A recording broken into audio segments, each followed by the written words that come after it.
आप समझ रहे हैं कंचना जी क्या आरोप लगेगा अब आप पर यह आरोप लगेगा कि आप लोग भगवान का विरोध कर रहे हैं। मोदी विरोध करते करते अब भगवान राम के विरोधी हो गए हैं। यह चस्पा करने की कोशिश बीजेपी कर रही है और आज से उसने इसके लिए अपनी पूरी फौज को लगा दिया है। कैसे जवाब देंगी कंचना जी कि आपको हिंदुओं के वोट नहीं चाहिए? नमस्कार मेरे प्यारे देशभक्तों।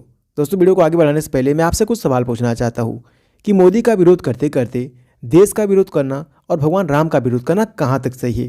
दोस्तों कमेंट बॉक्स में जरूर बताएं। अभी आप ये वीडियो देखिए, आगे हम इसके बारे में बात करते हैं। देखिए दीपक जी, आपने जब ये कह दिया कि क्या आपको हिंदुओं का वोट नहीं चाहिए, तो एक बात बहुत साफ हो गई कि ये आस्था का प्रश्न रहा ही नहीं। ये तो पूरी तरीके से राजनीतिकरण हो गया है। और रही बात राम जी की, तो राम जी के हम भक्त हैं और उनके वसूलों पर जो उनके आदर्श है, जो उनके नियम है, उनको हम पालन करते हैं। और जब हम राम जी की बात करते हैं तो दो चीजें बहुत महत्वपूर्ण हो जाती हैं।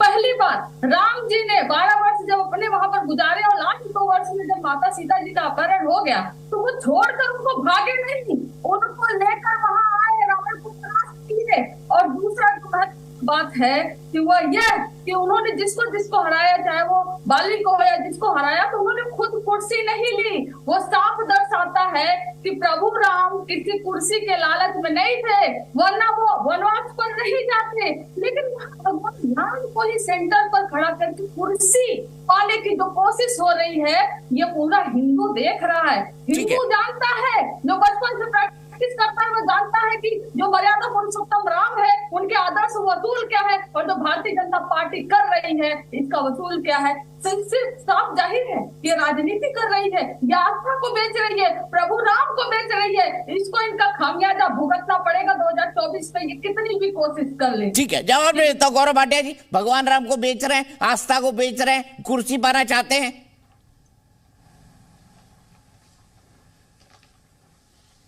देखिए दीपक जी, ऐसा है, इन लोगों को बहुत दर्द हुआ है। ये लोग सदमे में हैं।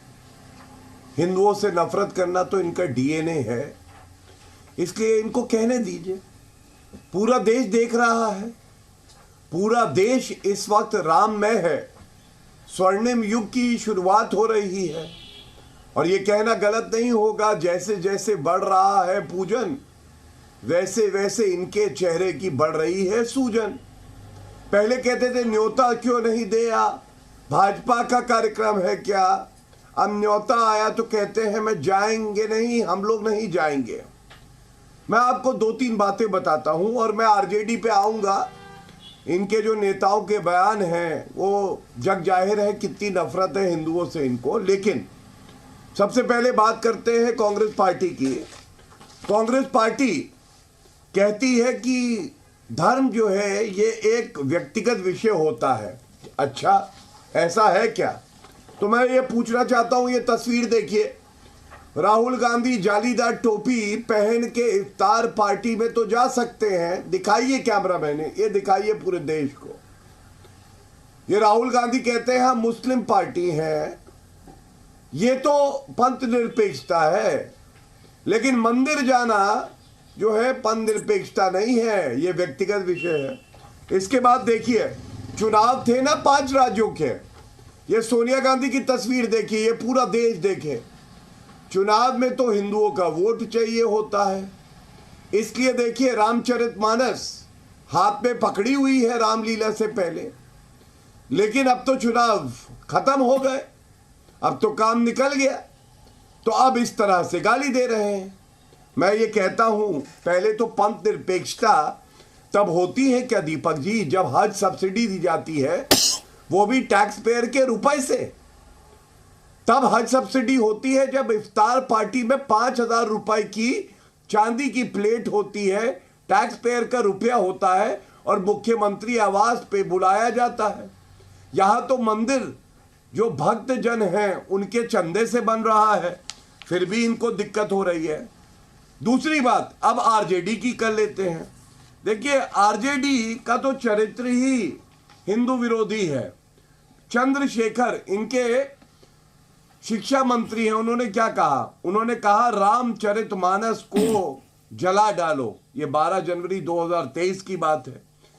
एक इनके नेता हैं जगदानंद सिंह, उन्होंने कहा नफरत की जमीन पर बन रहा है राम मंदिर। और ये तब है दीपक जी जब सर्वोच्च न्यायालय का फैसला आया है हिंदुओं के हक पे, और तेजस्वी बोले बीमार होंगे तो अस्पताल जाओगे या मंदिर जाओगे। तो मैं पूछना चाहता हूं तेजस्वी बाबू, ये बात बोल सकते हो क्या मुसलमान को, जब बीमार होगे तो अस्पताल जाओगे या मस्जिद जाओगे?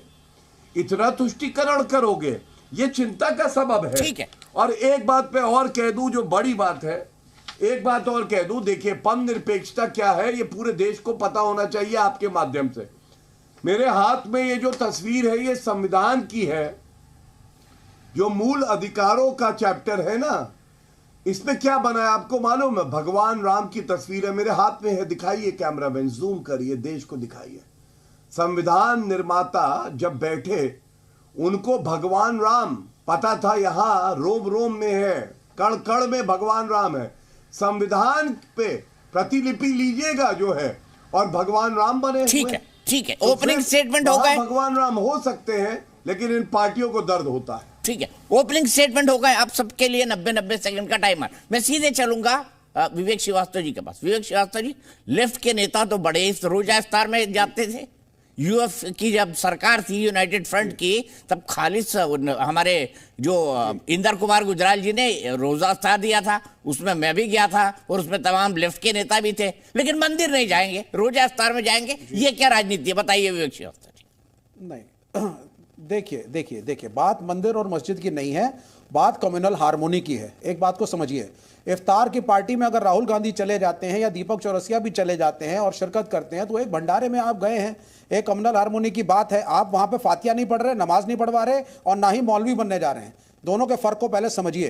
तो अच्छा, जो प्राण प्रतिष्ठा में जाएगा वो क्या हो जाएगा भाई? यहाँ पर विवेक श्रीवास्तव जी बताइए, जो प्राण प्रतिष्ठा में जाएगा वो क्या हो जाएगा? जी, क्या हो जाएगा इस वो? देश के अंदर अनेकों मंदिर हैं, अनेकों प्राण, मैं बता रहा हूं, इस देश के अंदर अनेकों मंदिर हैं, अनेकों जगहों पर भगवान राम की मूर्ति है, प्राण प्रतिष्ठाएं हुई हैं, लोग सम्मिलित हुए हैं। लेकिन इस पर्टिकुलर इवेंट में क्या खास है? क्योंकि ये भगवान श्री राम की जन्मभूमि का मंदिर है, जिसके ऊपर 500 साल से आंदोलन चल रहा है। बिल्कुल नहीं, बिल्कुल नहीं, या बिल्कुल सही। दो बातें कहूंगा। 500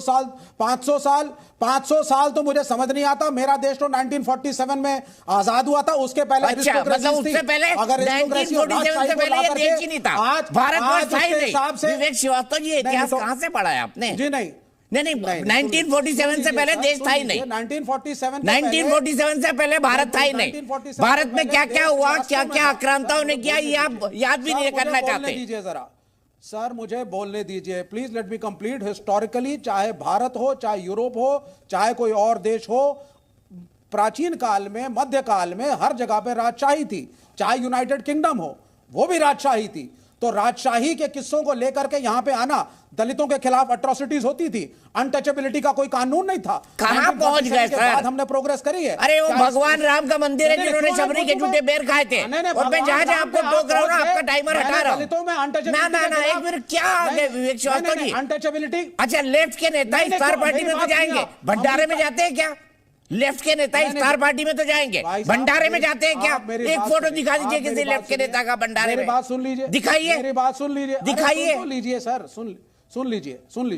देखिए सुनिए, मैं आपसे कह रहा हूं, सीताराम येचुरी जी का जो लेटेस्ट ट्वीट है उसमें कहा है, उन्होंने स्पेसिफाई किया है लेफ्ट के स्टैंड को। राइट टू वर्शिप, जो राइट टू फेथ है आपका, वो आपका कॉन्स्टिट्यूशनल राइट है। लेफ्ट पार्टीज ने कभी नहीं कहा कि पूजा मत करो या मंदिर मत बनाओ। लेफ्ट पार्टीज ने कभी नहीं कहा। यह हमारा एक व्यक्तिगत पर्सनल चॉइस है कि हम एक एथिस्ट है या एक नॉन बिलीवर।